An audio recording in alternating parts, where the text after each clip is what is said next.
Hello and welcome to this episode of Authentic Achievements, where it's my absolute delight to be joined by my good friend, the fabulous Linda Fisk. Linda, welcome. Thank you so much, Kim. This is such a pleasure to be on your podcast. I have to say, your assembly of amazing guests over the past however many weeks, months, years it's been, has been stunning. You bring together some of the most impressive, some of the most impactful leaders on the planet. So to be among your guests is a real privilege. Thank you so much. Oh, bless you, Linda. You always make me feel so amazing.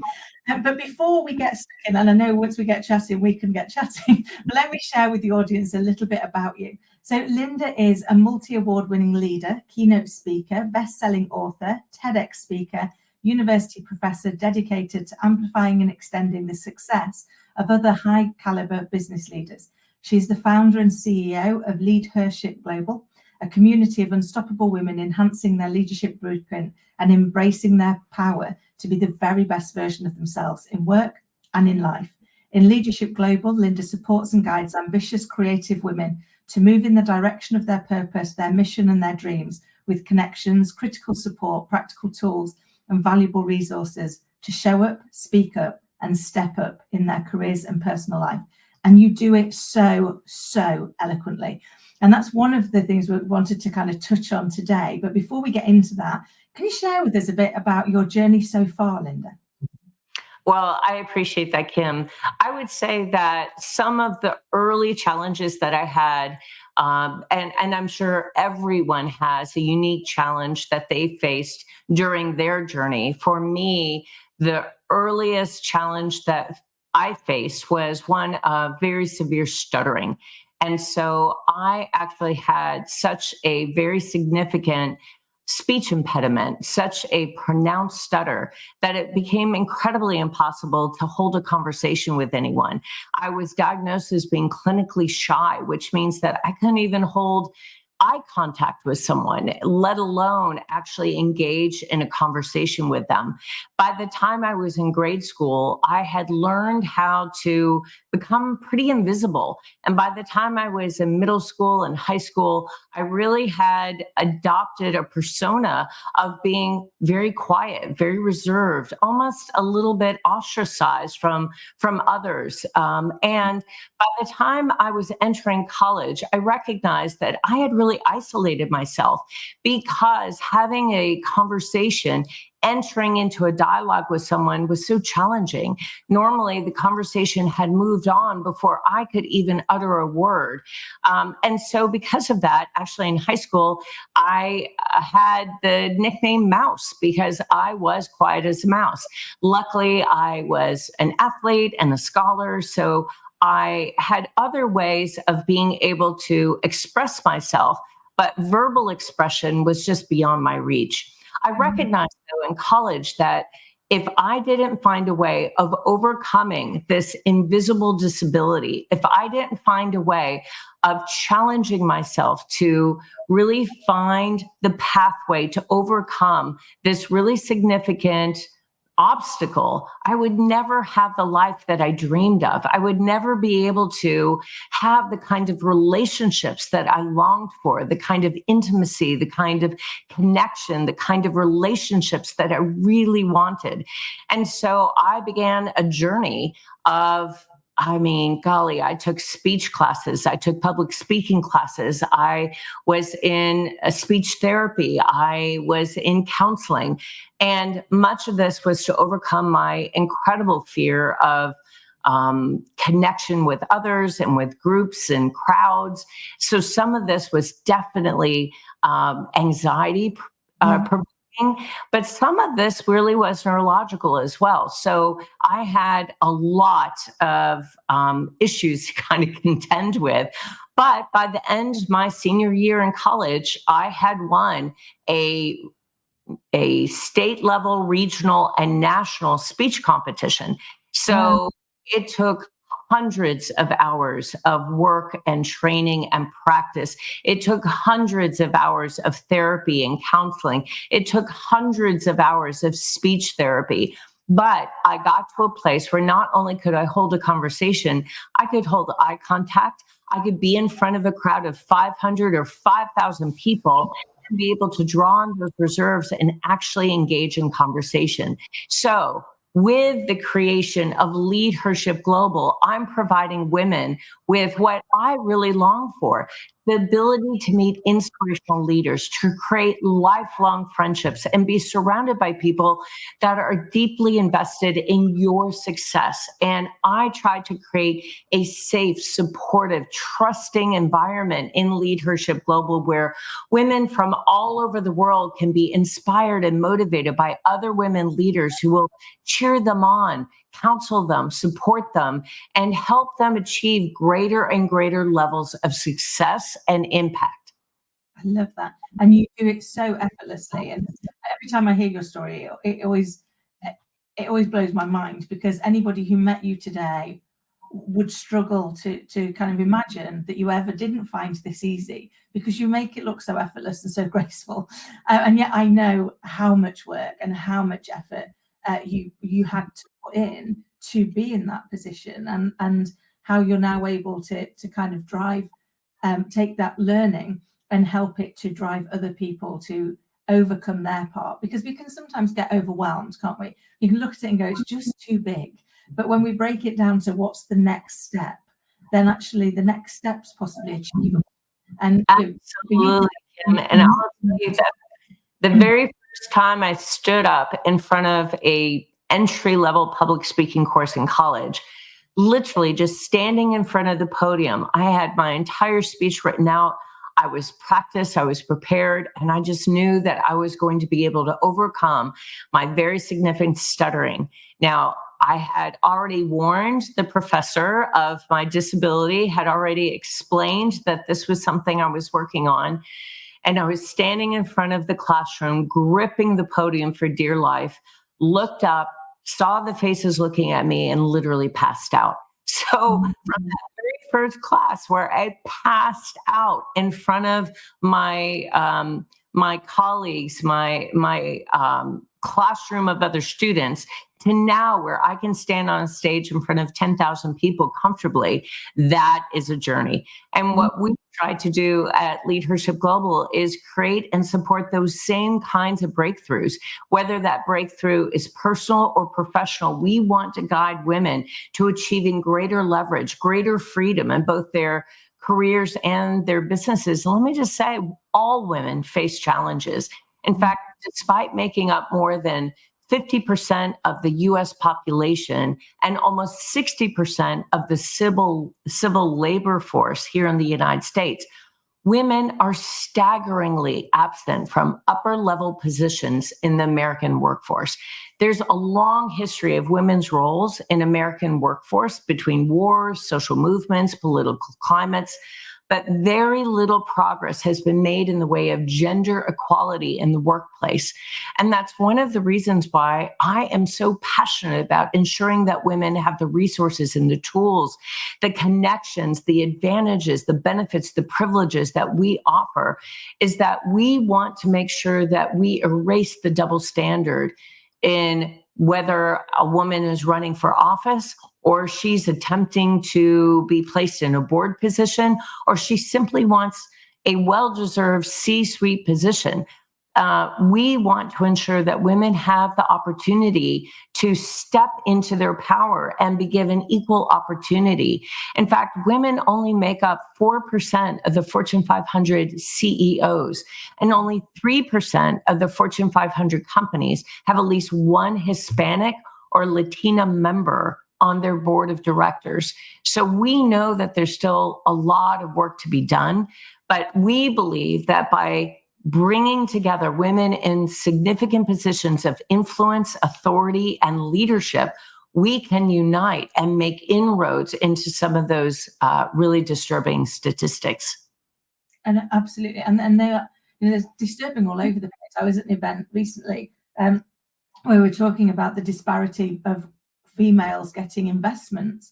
So, if you decide that they want to step up and run their own organization, and despite the fact that globally there has been commitment from governments and from all kinds, from the banks, to say that they're going to change this, we're actually seeing it go backwards, not forwards. So it's it used to be less than 4%. It's now less than 3% investment goes to women. So even though we're focused on it, we're getting worse. And we need to adjust that, don't we, and change it. And that's one of the things that organizations like LeadHERship Global is so brilliant at, because you are bringing together the opportunity for people to connect. And we usually just need to be put in front of the right person, don't we?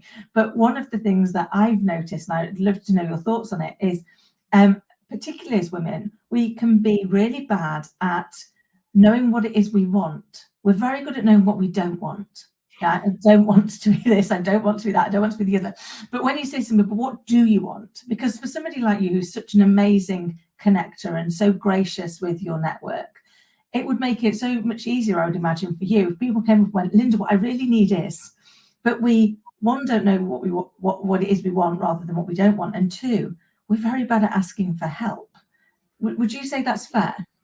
Absolutely fair. And you mentioned something about women entrepreneurs, and if I could sort of reiterate a very important point you made, here in the United States, the U.S. Census Bureau indicated that women entrepreneurs run about 42% of American small businesses. That's nearly 13 million. And they employ 9.4 million people and generate more than, it's nearly $2 trillion in revenue.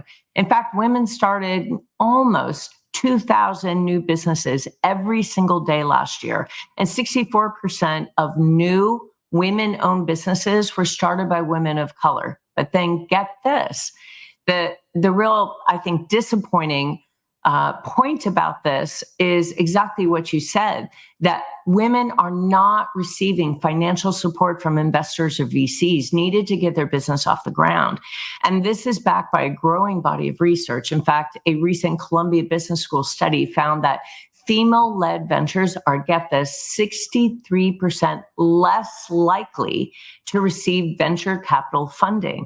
And that's despite the fact that female-led ventures do receive funding. When they do receive funding, they're just as likely to achieve some sort of exit outcome or IPO that is literally record-breaking. So I have to tell you that it is heartbreaking that both in a corporate setting and in an entrepreneurial setting, whether you're a business owner, a business founder, or you work in a large corporation, whether that's a nonprofit or for-profit, women face barriers and biases that are really unique to our gender. And some of that, to your point, is being clear about what your vision is, what your mission is, what your purpose is. Some of that is advocating for yourself. It's asking for what you need. It's creating the network around you of others that will lift you up, that will support you, that will deeply invest in your success and open up doors for you. So you have to ask for what you want, and you have to be clear about your mission, your vision, and your purpose. Yeah, that's great advice, and you're so right. It reminds me, I wrote an article about this actually just the other week, but I wonder whether or not some of the challenge is because as women, we are historically a little bit more driven to be risk averse, because we're constantly thinking about, is that safe for the children? Am I going to be safe walking down this street? Am I going to be, am I going to be okay if I'm out on my own at this time of night? And to a level that possibly men haven't had to consider because society hasn't driven it that way. And therefore, some of the research that I found was when you're looking at putting it in front of investors, women tend to be very focused on the risk. And there was some research that showed that actually when you establish the questions that were asked by investors of women, all of the questions were about the risk and whether or not it was likely. It was very much more on the doubt side. Whereas the questions they asked of men were always about the upside and could there be even more in it? But I wonder if some of that is because subliminally we're talking more about the risk of doing anything that we're doing rather than the opportunity. And that's why communities like yours really help, because then you're not in it on your own. You mitigate some of that risk because you've got people around you that have got the skills and support to help. I love that, Kim. And you're right. We women have a particular difficulty developing self-confidence and being bold and being accepting of a certain level of risk. Compared with men, women don't consider themselves ready for promotion. They predict that they'll do worse on tests. They generally underestimate their considerable abilities, and they rank themselves lower than men on almost every single skill test. And yet self-confidence is linked to almost every single element involved in a happy and fulfilling life. In fact, confidence gives you the skills and the coping methods to handle setbacks, to handle failure. And self-confidence doesn't necessarily mean you won't sometimes fail, but you'll know that you can handle the challenges and you won't be crippled by them. So even when things don't turn out anywhere close to what you planned, you'll be able to avoid beating yourself up, blaming yourself, and you'll be able to have a quicker level of really significant resilience to stand back up, recognize that that's a learning moment, realize that failure stands for the first attempt in learning, and be able to move forward. So in my mind, I think that, of course, you and only you can make new things happen in your life. And if you wait for serendipity to provide you with good fortune or increased confidence, you're going to be waiting a long time. But there is a path towards self-confidence, and it's one that each actual individual has to travel, much like I did in conquering my stuttering, that invisible disability. No one could do that for me. No one was going to open up a door to a path towards overcoming that incredible obstacle in my life. I had to do it myself. But I will tell you, if you lack confidence and you want to build your self-confidence, you want to be bold, you want to be a risk taker, it's important to keep in mind that it's a process. It can't be built overnight. So how do some women create the belief in themselves to push the limits of their abilities? Well, it starts with recognizing their successes. It starts with celebrating their successes. Every single small step along the way deserves recognition. So the very first time I could stand up in front of a podium and not pass out, I celebrated. The first time I could get through just the first paragraph of a speech and not pass out, I celebrated. Did I hit my goal? Absolutely not. But was it a step in the right direction? Completely. So it started to build my confidence. Look, I'm better now than I was last week. I'm better now than I was a month ago. And will I have setbacks? Absolutely. But I'm making progress. And I think that that's the difference in the ability for some people to be resilient, to have that sense of self, and to be able to forge a path forward, even in incredibly daunting circumstances. Oh, I love that. And it just made me smile because it reminds me of, like, I have this with Scarlett, because we're very quick to pick up a label. So she'll come home and she'll, oh, I can't do maths, mummy. And I'm like, okay, well, let's just think for a moment. Let's look at how you did today versus yesterday. Oh, well, I did a bit better. Okay, and how about yesterday versus last week? Oh, well, I'm much better. And how about last week versus last month? Oh, actually, mummy, I'm quite good. I'm getting better. And I was like, so now what do you think? She goes, I'm getting better at maths. I was like, exactly. Now let's try the next one and see what happens. And just shifting that mindset view changes things. So I love that whole celebrating the small steps. And one of my friends once shared with me, and I love it. So I've done one, was get yourself a Big Me Up book. So every time you've done a little step and you've celebrated it, you write it down in a book or a note on your phone, so that the next time you're feeling down, you look back and flick through it and go, oh, but look at how much I've already achieved.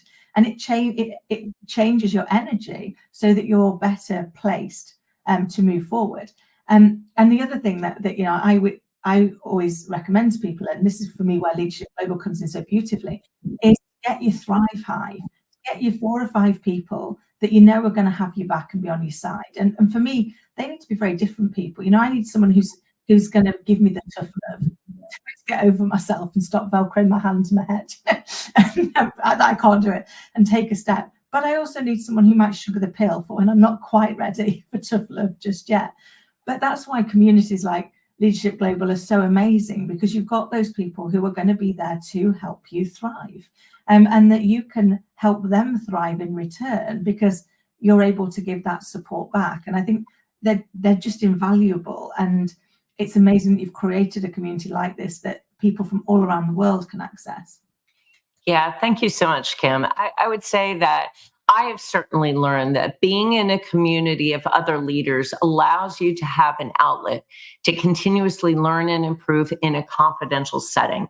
So you get exposure to new ways of approaching problems and issues, as well as new ways of leveraging opportunities. But importantly, this kind of safe, supportive environment allows members and allows leaders from every single walk of life to develop friendships and networks with other CEOs, other business leaders, business founders, business investors that can enrich not just your professional life, but your personal life as well.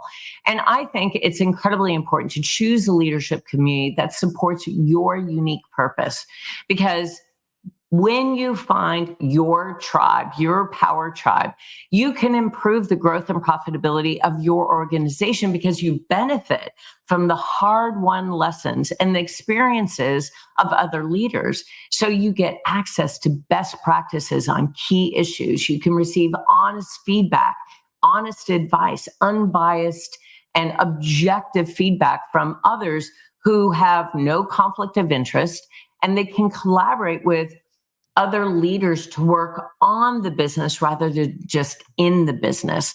And that is such a privilege, to collaborate with other people who have unique vantage points, experiences, expertise, who can provide to you the kind of feedback and honest, objective, unbiased guidance that you need to take that next step in growing and scaling your business. So, as Aristotle said, excellence is not an act, but a habit. And so being in the habit of consulting with others who may be able to fill an experience gap you have as you begin to grow and scale and prepare for exit of a business, there are going to be experiences that you just have never stepped into yet, right? It's something new to you. You've just never had that experience. But being in a community of others who could say, oh, I've been there. Oh, I've done that. I've made a mistake. I made a misstep. Don't do this, but do that. That is an incredible privilege, and allows you to not only miss some of the incredible pitfalls that might actually be incredibly detrimental to your business, but it also allows you to scale your business, to be able to move towards exit that much more quickly. So I really believe that as leaders, we all have to learn how to create our own power tribe that supports our purpose, our passion, and helps us really accelerate whatever our unique definition of success is. I completely agree, because I think it's that we can't do it on our own, because it's not much fun. It's a lot more fun with other people around you, and again, having that combined lived experience that you can draw on and you can also share allows people to see those pitfalls. We've all had, haven't we? We've all gone the benefit with the benefit of hindsight. We've all got 20/20 vision, but we've all had to fall down the hole first, then go, okay, not that way. So, and if you can have somebody that can just share with you, okay, there's a hole over there, don't jump in it. I did, it was ugly.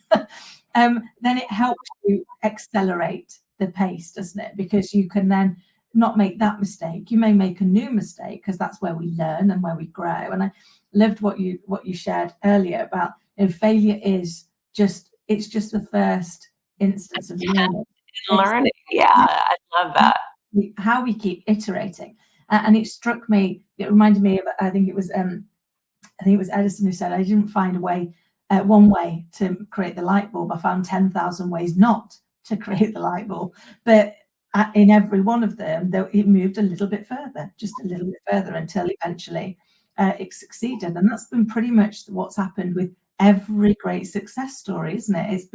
It's been in what's been done consistently, which is the iteration and the learning and the evolving. And I guess it's not just learning what went wrong, it's learning what went well, so that you repeat what went well and you do something differently from the what didn't go so well that is what changes the outcome, isn't it? That's right. And you said something that I think is just so important. Relationships. And you really mentioned the power of relationships. And my belief is that relationships are a powerful part of who we are. They can help us feel like we belong, like we have something to contribute to this world. They can strengthen us. They give us reasons to affect change, and more importantly, to actually be changed. But it's often difficult to connect with people that maybe we don't understand their background. Maybe we don't understand their culture, their belief system, their lived experiences. So how do we learn to interact respectfully and knowledgeably with people in our lives who exist outside our inner circle, people whose culture or maybe their worldview is so far removed from our own? How do we use our differences to strengthen our bond as humans? It's through connection in a global organization or community like LeadHERship Global. It gives everyone the opportunity to learn about cultural competence, which to me is the ability to understand, communicate with, and effectively interact with people across cultures, right? So cultural competency encompasses not only being aware of your own worldview, but developing positive attitudes towards cultural differences. We have women from Kenya, Africa, and Kuala Lumpur, Malaysia, and Australia, New Zealand, South America, Europe, all over the world. And being able to gain knowledge about those different cultural practices, worldviews, and developing skills for communication and interaction across culture is an incredibly important gift and skill. So cultural proficiency, I think, requires us to become culturally aware and not just practice tolerance, but really begin to embrace other worldviews. It's the ability to identify and challenge your own cultural assumptions, values, and belief, and then to make a commitment at communicating at that intersection of what we know and what we don't know. And to me, that's also one of the beautiful opportunities in a global community like LeadHERship Global, is you get to develop these deep, rich, meaningful relationships like you and I have. Yeah. And we also get to be exposed to people who are all over the world and may see even my own culture very differently from what I do. In fact, I often have conversations with women in Europe, Australia, New Zealand, Africa, and say, how is the U.S. viewed in your part of the world? And it's really surprising. It's sometimes really kind of entertaining to hear how they view the United States. And I think research has proven over and over again that executives at organizations with advanced diversity and inclusion strategies are 30% more likely to feel loyal, innovative, and set up for top performance. So that's just a small indicator of how important it is to be culturally competent and to embrace diversity and inclusion, and being in a community of leaders that look different from you, that think differently from you, that hold perspectives that are unique and different from yours. It only strengthens who we are as leaders. Oh, I couldn't agree more. I think for me, one of the things that I think we, to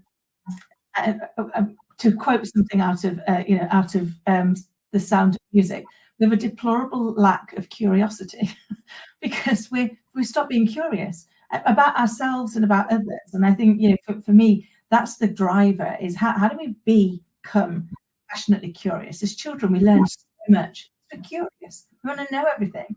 And as soon as we get to be adults, we think we do know everything. So we stop questioning, is that the only answer? Is my view the only way that works? And yet we know we live in a world of polarity. For every up, there is a down. For every left, there is a right. So for every opinion and idea we have, the exact opposite is also true.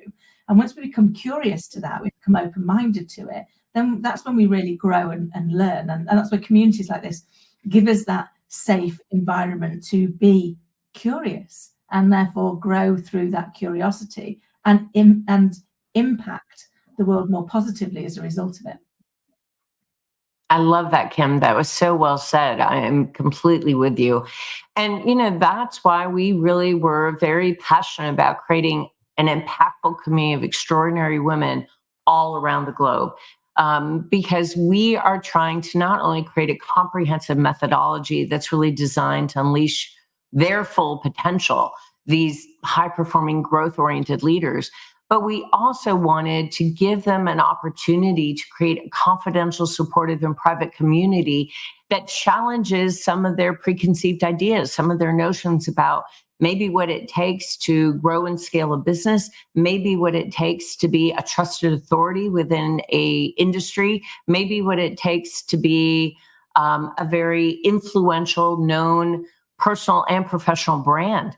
So we help women, to your point at the very beginning of our time together, we help women define their vision, to be clear about what they want, not just what they don't want, to be clear about what they want, to define their vision, to grow their leadership, to expand their influence, and really be able to create a lasting legacy, much like you're doing, Kim-adele. You are amazing, and the impact that you're creating around the world. I mean, the ripple effect is just remarkable.